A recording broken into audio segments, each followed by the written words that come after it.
Assalamualaikum warahmatullahi wabarakatuh. Alhamdulillahi wa kafa wa salatu wassalamu ala sayyidina Muhammadinil Mustafa wa ala alihi wa sahbihi ahli sidqi wal wafa. Qala Allah ta'ala fi kitabihil karim, Rabbi shrah li sadri wa yassir li amri wahlul 'uqdatam min lisani yafqahu qawli, amma ba'du.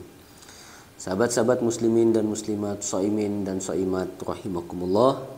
Mari kita lanjutkan kembali kajian terhadap kitab Risalah Al-Jami'ah wa Tadhkirah An-Nafi'ah yang ditulis oleh Al-Habib Ahmad bin Zain bin Alawi Al-Habsyi. Semoga kita tetap terus istiqomah dalam melaksanakan hal-hal positif, terutama mengkaji kitab, mengkaji ilmu pengetahuan. Bismillahirrahmanirrahim. Qala al-musannif rahimahullah wa nafa'ana bihi wa bi ulumihi fid dharain amin. As-saumu. Pembahasan pada hari ini menjelang kita berbuka puasa telah memasuki pembahasan tentang puasa, ibadah yang sedang kita laksanakan pada hari ini dan pada bulan ini. Wa as-saumu wa huwa tsalitsu min arkanil Islam. Puasa yang merupakan rukun ketiga dari rukun-rukun Islam, fa huwa imsakun ma'rufun ala wajhin makhsusin, yaitu menahan diri yang sudah diketahui sebagaimana kita ketahui bersama, ala wajhin makhsusin, sesuai dengan cara yang tertentu pula. Wa minhu, diantaranya, diantara cara-cara tertentu itu mencakup apa saja? An-niyatu likulli yaumin, yaitu berniat di setiap hari. Jadi ada kewajiban kita niat setiap harinya. Niat ini posisinya sangat penting dalam ibadah. Bahkan hampir dipastikan seluruh ibadah wajib yang namanya melaksanakan niat. Setidaknya niat yang kita lakukan ini untuk membedakan mana puasa sunnah, mana puasa wajib, mana ibadah sunnah, mana ibadah wajib, dan untuk membedakan mana yang bernilai ibadah, mana yang bukan merupakan ibadah gitu. Jadi luar biasa sekali niat.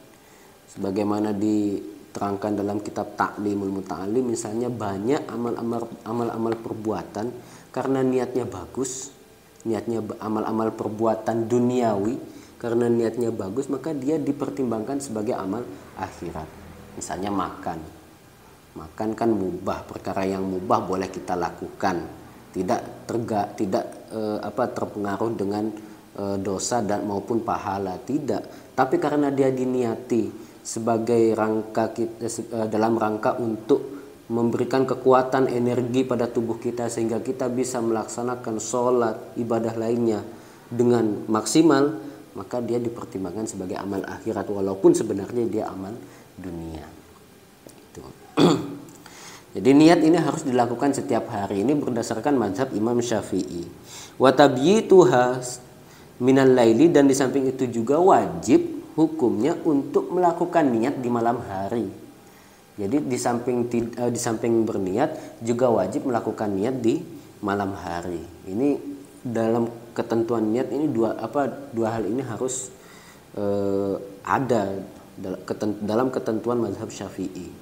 Jadi niat setiap hari sekaligus melakukannya di malam hari. Batasan malam sampai dari mana sampai mana?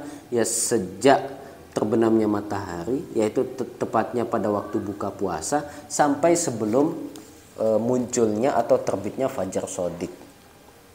Itu. Jadi sangat panjang sekali, tapi kadang banyak orang yang sering lupa melakukan niat di malam hari. Itu. Jadi makanya dibiasakan misalnya setelah berbuka langsung berniat, tidak mesti berbahasa Arab. Jadi langsung berniat, saya berniat besok mau melakukan puasa Ramadan misalnya, lillahi ta'ala, karena Allah ta'ala, bisa seperti itu. Atau dalam tradisi masyarakat kita biasanya melakukan niat itu setelah kita melaksanakan sholat witir dengan dipandu oleh imam. Tapi perlu diingat, niat itu di dalam hati. Jadi ketika lisan mengucapkan, hati setidaknya harus ikut untuk melafalkan niat, mengucapkan niat. Jangan sampai lisannya saja yang berniat tapi hatinya tidak. Karena ini adalah bentuk komitmen kita. Niat ini adalah bentuk komitmen kita bahwa kita akan melaksanakan puasa dengan sebaik-baiknya, dengan sebaik-baiknya dan hingga tuntas. Itu komitmen kita dari melakukan yang namanya niat. Nah, pertanyaan selanjutnya misalnya muncul, bagaimana kalau seandainya kita lupa melaksanakan niat di malam hari. Tuh. Kalau kita ikut pendapat seperti yang dijelaskan oleh Syekh Nawawi Al-Bantani misalnya dalam kitab Kasyifatus Saja atau Syarah Safinatun Najah misalnya. Safinatun Najah misalnya, beliau mengatakan bahwa ada puasa Ramadan dinyatakan batal dan dia wajib qadha. Salah satunya adalah orang yang lupa niat di malam hari. Puasanya dinyatakan batal dan wajib qadha, tapi dia wajib imsak. Tuh. Dia lupa niat di malam hari, kemudian pagi harinya baru ingat dia lupa niat, maka puasanya dinyatakan tidak sah karena tidak memenuhi syarat tabyid, melakukan niat di malam hari. Tapi dia punya kewajiban untuk imsak, tetap berpuasa, menahan diri dari segala sesuatu yang membatalkan puasa sejak dia ingat sampai berbuka nanti, tetap diwajibkan menurut pendapat Syekh Nawawi Al-Bantani. Jadi puasanya dinyatakan tidak sah, tapi dia di samping wajib qadha mengganti puasa di luar bulan Ramadan, dia juga wajib yang namanya imsak, tetap menahan untuk tidak makan dan minum dan lain sebagainya. Kemudian pendapat yang kedua seperti dinyatakan oleh Kiai Idris Marzuki Lirboyo misalnya dalam kitab Sabilul Huda. Beliau memberikan tips misalnya supaya puasa kita tetap selamat lah gara-gara kita lupa niat di malam hari. Caranya di awal Ramadan kita bisa berniat.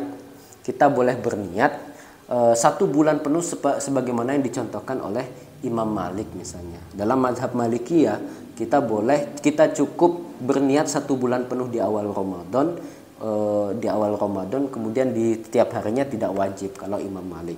Tapi menurut Kiai Idris Marzuki, niat di awal Ramadan dalam rangka untuk antisipasi saja, khawatir setiap harinya kita lupa berniat.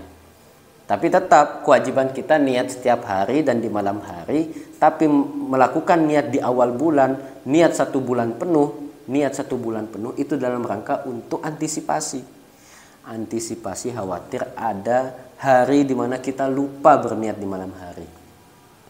Kemudian ada pendapat yang ketiga misalnya, manakala kita lupa niat di malam hari, maka kita bisa bertaklid kepada Imam Abu Hanifah. Kalau tadi kan kita bertaklidnya kepada Imam Malik, berniat 1 bulan penuh. Yang ini adalah kita bisa bertaklid kepada Imam Abu Hanifah, yaitu niat pada pagi harinya.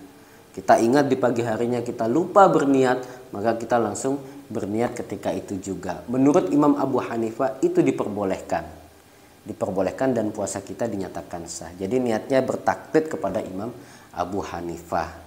Nah, ini penjelasan ini bisa kita temukan di dalam kitab Majmu' Syarah Muhadzab yang ditulis oleh Imam Nawawi. Oke, cukup sekian sahabat sekalian.